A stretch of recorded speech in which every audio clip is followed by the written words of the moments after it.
Well, you don't need to be a psychoanalyst to know that the last thing 18-year-olds are thinking about is their retirement. Whatever they are forced to put away in a super fund cannot be touched for at least 40 years, so why would they even think about it? But here's the cruel bit. Most will never save enough for a deposit on a house because 11% of their wage is going into a superannuation fund that they can't touch for decades. And to make it even crueler, some of those super funds announced last month that they are going into the, wait for it, housing business.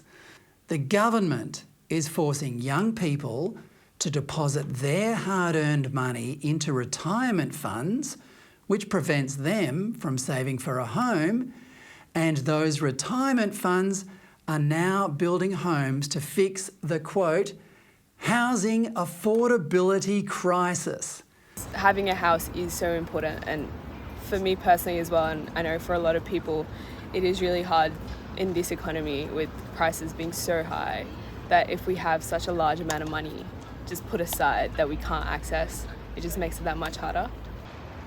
It would make sense that you can save for a house earlier in your life and then later on use the money you save after you buy your house for your super.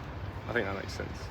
But I suppose maybe there should be more considerations from the government with the cost of living crisis as to how there can be ways to sort of help people who are entering the workforce actually, build their savings and be able to build up assets and afford properties. I agree with that. And then everyone's just renting, and renting has got a lot of issues too. Is one of the biggest sources of anxiety for young people is housing insecurity.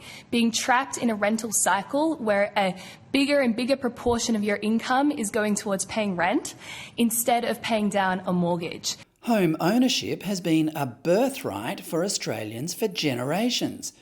But the vested interests in the superannuation industry are making it an increasingly rare privilege.